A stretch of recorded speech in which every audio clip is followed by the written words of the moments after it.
everyone, you know, you can never do right by everyone, and she's ruining it for everyone who's doing their part as strong, empowering women. And I just think, I don't like her. I think she's a disgusting person. I agree. I mean, I only know a little bit about her, which is when she was on American Idol for a season. Because all you do on this show is play off social media algorithms to get people to fight. You lead with it in the cold open, and you get the clicks, and if you don't hit a mill, you never ask that person back. I think that there definitely is Trump derangement syndrome, but then there's also Trump derangement syndrome, where any criticism of Trump automatically means you have Trump derangement syndrome. Yes. Did Piers Morgan just destroy The View again? Oh yeah, and this time he wasn't alone. He and his friends went wild on them, which had the host scared to respond. You'd think they'd be used to it by now, but nope, he shut them down. But what did he say this time?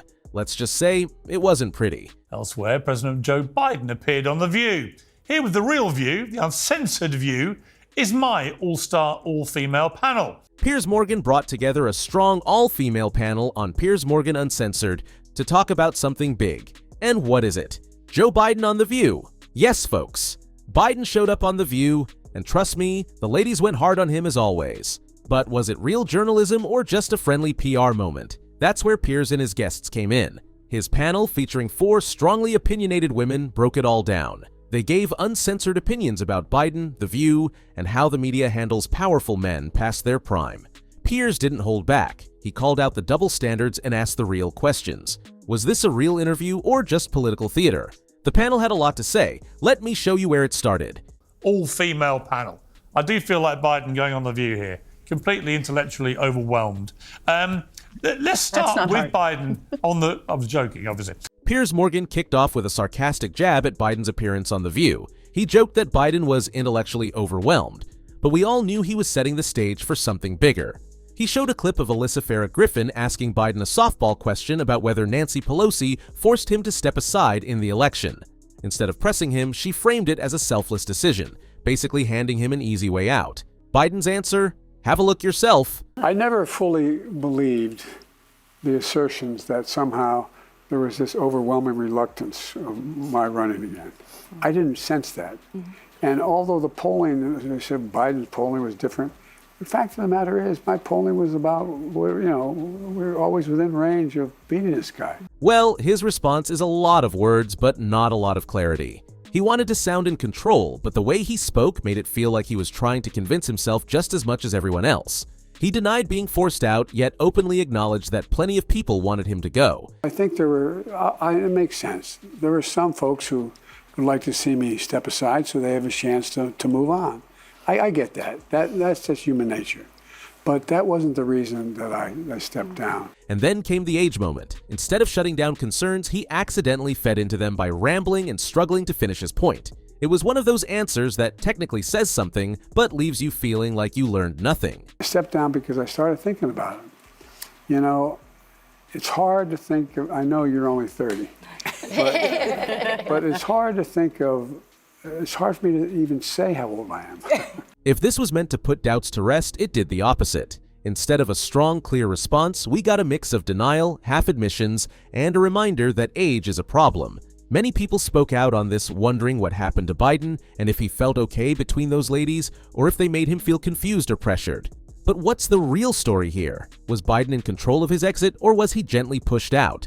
And did The View help clear things up, or just make it all more confusing? I mean, Kat, it's continually disingenuous, this whole thing, because everyone knows what happened. Everybody knows Nancy Pelosi went to him and basically said, we do this the easy way or the hard way. And he only stepped aside because they were going to go public and take him down. And his response when he's asked about Pelosi, I thought pretty much confirmed that, from what I've read. Piers Morgan called it disingenuous, and honestly, it's hard to argue with that. Biden's response felt like someone dodging the real story while trying to keep everyone happy. He said he wasn't pushed out, yet the way he talked about Pelosi, it didn't scream confidence, it almost sounded like he's still watching his back. And guess what? I don't know. I think it seemed to almost indicate that he's afraid of her a little bit. Yes. I thought it was almost kind of adorable in a way. If someone had pushed me out of a presidency, I probably wouldn't be as nice about it, which means that whatever way he was pushed out is something that still affects him. One of the panelists even said Biden seemed afraid of Pelosi, and let's be real, there's a reason she has that reputation. If she wanted Biden out, she wasn't going to suggest it nicely. She was going to make it happen. The fact that they reportedly haven't spoken since, that says everything. And let's talk about Biden's insistence that he could have still beaten Trump. At this point, who actually believes that? The polls, the party panic, the behind-the-scenes drama, it all pointed to one thing. They didn't think he could win. If Biden really had strong numbers, why did his own party turn on him so fast?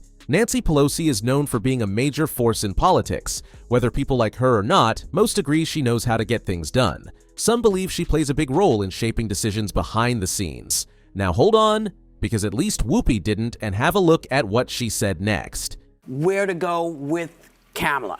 Then he just wouldn't go. He was like a bug. He just kept being there. He was like a bug right there. Zzz. So you felt... Wait, did she really call him a bug? And did you see what Biden did? He played right along. He smacked the table like he was squashing an insect, and the whole room laughed like it was the joke of a century. Now, this is the kind of thing The View does best, turning politics into entertainment.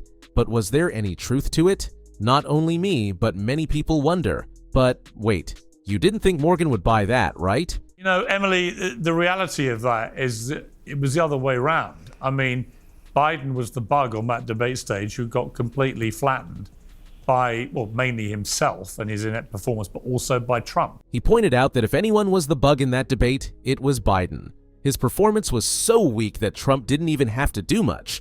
Biden's own words did the damage. He froze, lost his train of thought, and struggled to defend himself. That debate wasn't Biden crushing Trump. It was Biden collapsing in front of the world. This moment showed how easily history can be rewritten. The View took one of Biden's worst political moments and turned it into a joke at Trump's expense. The problem is, reality doesn't work that way. Biden's debate wasn't a strong showing, it was a disaster that made his own party panic. The laughter in that studio won't change the fact that it was the night that ended his campaign. After that, one of the other hosts of Morgan dived in saying, I think it's safe, we can all agree, bipartisanly, that we knew what to expect come this interview. It was a very softball, fluff piece, non-hard-hitting interview that basically flattered Biden. The panel on Piers Morgan Uncensored wasn't just criticizing The View, they were absolutely ripping it apart. From calling the interview a pointless, soft, feel-good moment to slamming Biden's joke about Trump being a bug, they made it clear that they saw the whole thing as a carefully staged act. Getting Biden to step down was a move to get Democrats to win. All right, Louise, let's play another clip. This is where he talks about being at peace with his decision, which actually he didn't take, but let's watch it. Piers didn't even pretend to take Biden's words seriously.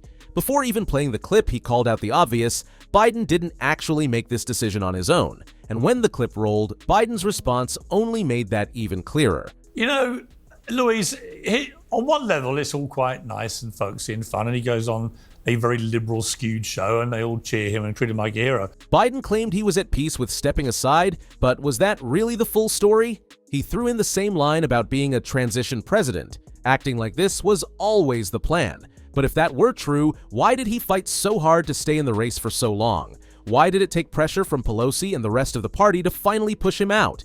If he truly saw himself as just a temporary leader, he wouldn't have needed all that convincing. Now, I know I only look 40, but I'm 180 years old. I've been around forever. And but what happened was we were having so much success. And here comes the age joke.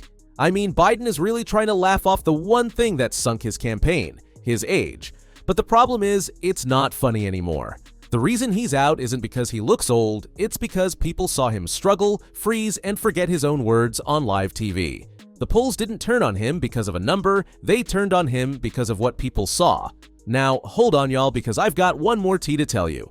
Piers Morgan didn't hold back in his New York Post column, saying that The View has lost its purpose and is nothing more than a daily political rant. Vote for you. Well, the black community did not vote for you. What it planet was during are you a special living election. on? Sonny, can I speak? What planet are you living on? It was during a special election while we were still under lockdown. He even went as far as calling for the show to be canceled, labeling it irrelevant and pointless.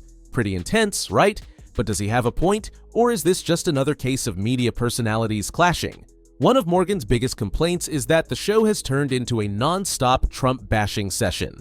According to him, the hosts don't just criticize his policies, they make it personal, openly mocking him every single day. In fact, he joked that his worst nightmare would be being stuck on a deserted island with the View hosts, describing it as a mentally exhausting experience. And then he went after them one by one. Speaking of things that generally make you cranky, it's Halloween. And yeah, I know, not your favorite, not my favorite either.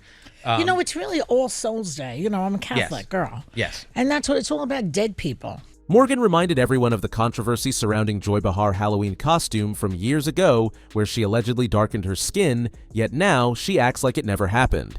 Then there's Alyssa Farah Griffin. Morgan called her out for once praising Trump as a brilliant president when she worked for him, only to later declare he was the worst leader in history. His question? Was it genuine growth or just a strategic career shift? Sunny Hostin didn't escape the heat either. Morgan criticized her for questioning Nikki Haley's sincerity when speaking about her husband's military deployment. He also found it hypocritical that Hostin took issue with Haley using her middle name instead of her first name when she does the same thing. More fallout over Whoopi Goldberg's Holocaust comments. ABC News announced last night that Goldberg is suspended from The View for 2 weeks. Goldberg apologized on yesterday's show for saying a day earlier that the Holocaust. And of course, Whoopi Goldberg. Where there is drama, there is Whoopi. Morgan reminded everyone of her past controversies, including the time she was suspended from The View over comments about the Holocaust that sparked major backlash. He even revisited an old debate where she defended Roman Polanski, proving she's no stranger to stirring up heated discussions. Now that's one roast session, no? Wait a second, Kim what are you talking about? Joy, I'm really trying right now, and I know that there's some frustration about the way we're communicating about this, and I completely understand it, but I will say it's hard for me to sit here with moral relativism about many things with Trump. Morgan's biggest argument? The View no longer represents a variety of perspectives. Instead, he says it's become an echo chamber, where one-sided opinions dominate and anyone who disagrees doesn't get a fair discussion. And let's be real. Whether you like Trump or not, it's no secret that the show leans heavily in one direction. But here's the real question. Is Morgan just as guilty of being one-sided? Some argue he's doing exactly what he accuses The View of, pushing an agenda instead of fostering a balanced debate.